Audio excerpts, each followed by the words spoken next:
Good morning, akuluakulu tabwera kale mochedwa pepani kwambiri nkhani yomwe titsegule nayo leloli ndiyokhuzana ndi malemu Victoria Bobbe, mzimayi uja adawomberedwa kuchigumula ndi kuphedwa uja amene uja ndi zonena kuti anthu amene anamupha tsopano mayina awo polisi yatulutsa. I think I'm so much happy, ndine munthu wokondwa kwambiri mene ndikuwulutsa nkhani imeneyi chifukwa polisi inakwanitsa kuwabilibinya makosanawa mpaka na zapezeka zonena kuti aulula ndi kuvomereza okha kuti inde ndifeda amene tinapanga chipongwe chimenecho. Bravo and well done kwa apolisi athu. Chomwe tipanga apa pa screen panopo nde kuti mukuona chikalata chimenecho kuchoka ku Malawi Police.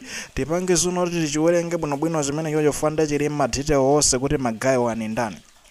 Chabwino akuti MPS makes a significant breakthrough in Dr. Victoria Bobbe's murder case. Akuti tu polisi ya ku Malawi yapezeka kuti basi tu yangoboleza imfa ya ndani ya akuphedwa kwa Victoria Bobbe kuja china chicho semene zinakhalira. Akuti the Malawi Police Service has made a significant breakthrough in the murder case of Dr. Victoria Bobbe 33 who was a lecturer at Kamuzu University of Health Sciences. Akunena kuti to Malawi Police yaboleza ndithu dipa nkhani yakuphedwa kwa malemu Dr. Victoria Bobbe azaka 33 amene anali lecturer ndithu ku Kamuzu University of Health Sciences.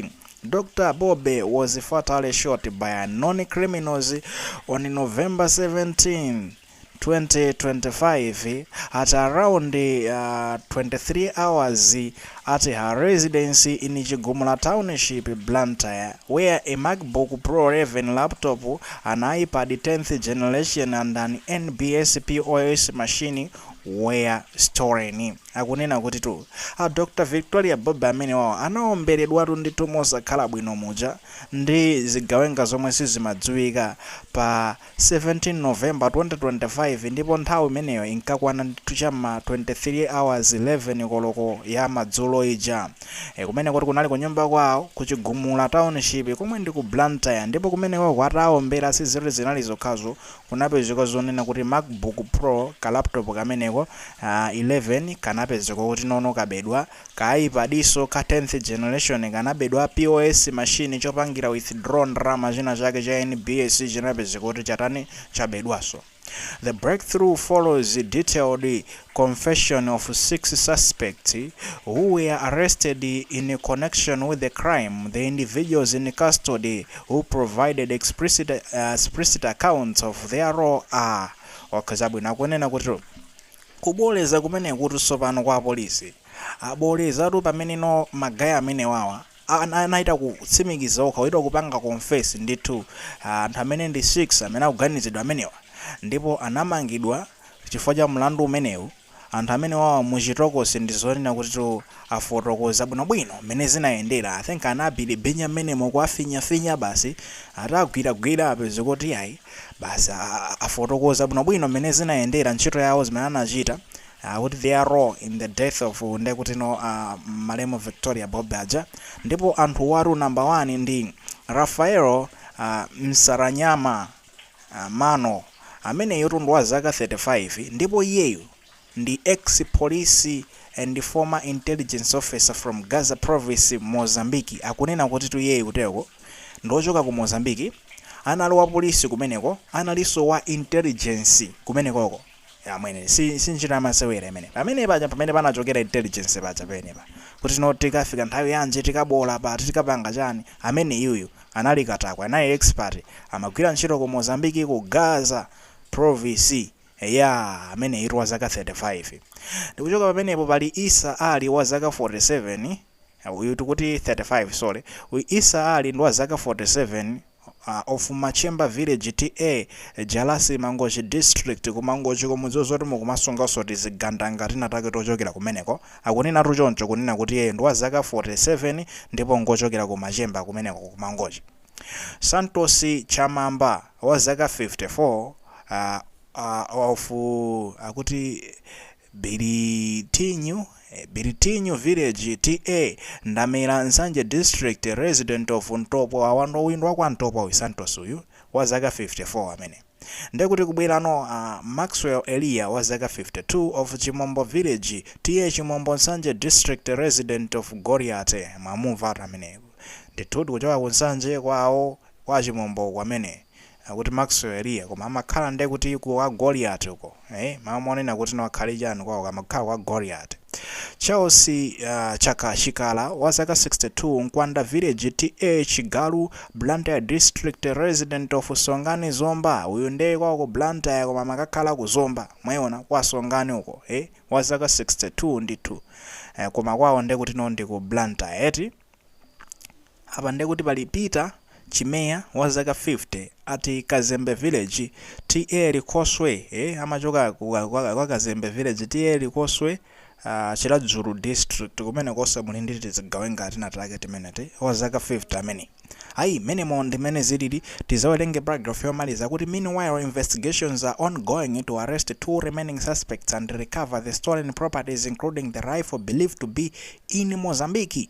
The Malawi Police Service assures the public of its continued commitment to ensuring that the suspects are brought to justice. Superintendent Noero Chintembo Service Public Relation Office akugamba ruzoni na kuti sorry akugamba ruzoni na kuti paka nali panopa ndi zoni na kuti kafukufuku anakachitikabe kuti timange anthu awiri amene sakukhudziraso ndi imfa imene amene wawa ndipo tikufutika amanga ndekuti notabweresa komanso ndi amene akusunga katundu amene anabedwa uja achina laptop achina iPad ka POS machine kaja kameneko onsewo ndithu komanso ndekuti no palino njiro ijeni kafukufuku notno akapeze mfuti imene inagwisidwa ntchito kuombera malemu Victoria Bobe rifle imeneyo ndizonena kuti no ikubisidwa ku Mozambique tikunena panopa sizorili kuti kili kunoko koma police ndo crepa zoraita. This is so much good, I'm so much happy. Anakwira ndo wabili benya ndithu mmene momo kwafinya bwino bwino pye apeziko zonena kuti magaja aulula kuti kuti ndiwo amene apanga zimenezi komano chimene timangofuna apa ndichonena kuti why apanga zimenezi chifukwa chani anakamupanzi mai amene fojana mavuwa tipange note zinthu zina zake apa. Have you noted kuti no anthu wa number 1 ndakuluakulu okhaokha ngati pali wang'ono apa ndi wa zaka 35 amene anali ex police officer ochoka wa police wa jeni opuma waku jeni waku Mozambique uyu wa zaka 35 koma inawo 47 wina yonde kuti 52 wina 62 wina 50 wina so ina also mukaona sakugwira so ma 50 kodi amene amafuna chani kwanza mai amene amafuna chani. And now look at them now sikugwira ya kuti akagulise noti ma laptop dija ndika Pro Gen kaja ka Mac Pro kaja sikugwira magayi sikugwira kuti ono mugulise ndi ndalama zingati zimene mungagawane anthu owana 8 kamene kaja mukakagulisa kaya mwina kaya ndi 1.5 million ngati tukanali kamphavu kwambiri timaipadi tija mukakagulisa kumukakagulisa kaya ndi 1 million highest then mulindi around 3 million 4 million 5 million highest you can have then mulindi 5 million anthu iniyo mungagawana 5 million nkunena kuti no now we have enough money mbava samfuti intelligence officer amene momo former intelligence officer all the way kuchoka ku Mozambique uzafika kuno it doesn't make sense makai katundu wachepa kwambiri ngati kuti no munkagaba ifaja katunduyo mwana pafaja katunduyo sizogwira ya inuyo nde kuti no panali motive ina yake munatumidwa ndi intelligence imeneyo ukatenge even POS machine ya ntchito yanje POS machine so mungapange withdraw ndalama ino without mapini aku bank sizingateke zimenezo inuyo munakatenga even POS machine chane other kumba inuyo munatumidwa cholinga chonena kuti no mukangopha basi mission inali hit and mukakapha hit run inuyo mukapha ma hitmen basi mutawe ndalama zanu mukalandira kwa mabwana so nifeyo panopa timyate kufuna imene zililiyo njimu tafenyani mwa bili binya ndithu mmene momo musa CSC muka bili binya choncho aululeno amene anatumayo ameneyo because anthu wana amagwira atuganyo. Now to prove to you kuti anthu amagwira ganyo check kumene akuchokera wina akuchokera ku Blantyre wina akuchokera ku Nsanje koma kuti amakhala no kujeni kuchotoro kwa Goliath wina akuchokera ku Blantyre koma akuzomba wina all the way from Mozambique wina wina kumangoji taona ni magai. Can you see what I'm saying here? Look at what is happening magai. See ku balance here kono mbava zinatolelana bwanji wina aliyesa nali dolo okay okagomula ndinu akatswiri inodziwa kuchuzura kwambiri mpanda wonena anthu sangathe kudziwa mwagomula ndinu iwe ndamene ukalize mfuti iwe iwe ndamene maplani wonse ukaiona kuti no ayiphika bwanji intelligence yake orolera bwanji information magayi doesn't make sense, magawo anayirotumidwa. Now as it stand, we are so much happy ndi police officer athu what you have done a good job here kwagwira magayi amenewa. Koma chimene chatsalira apa nchonena kuti tufuna mukagwire no master wake rapa, pali master atu pamenepa amene anatumayo ameneyo, tikufuna ameneyo amene nde mukafinya bwinobwino ndithu wafinya itoto ito pya tofinya ndokuzane magayi aulule bwinobwino kunena kuti ni ndani amene anatuma ameneyo, tikumfuna ameneyo mumugwire ameneyoyo mumanga ameneyo. Chifukwa nde kuti imfa ya Mariam Victoria Bobe sinali imfa yonena kuti no anata kuphedwa fa choti no inali collateral damage kokaba. Ayi, isi collateral damage ya anali targeted. Chifukwa chani no mamuna wake uja anamsiya osampanga china chichonse.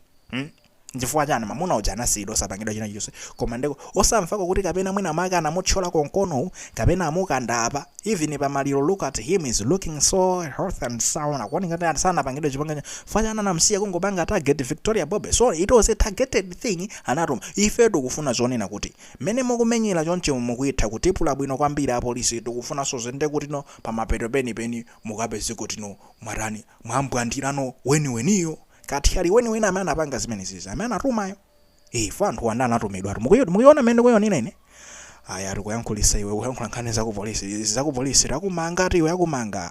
Ino mesa kuti ndi democracy imene ino muli maganizo pa nkhani imene mukuiona bwanji mwayilandira motani? Otherwise ine I'm so much happy polisi yagwira ntchito bwino kwambiri. Tuzeni maganizo anu mu comment section, koma ndero kumaruza molemeza so maganizo anzathu akuti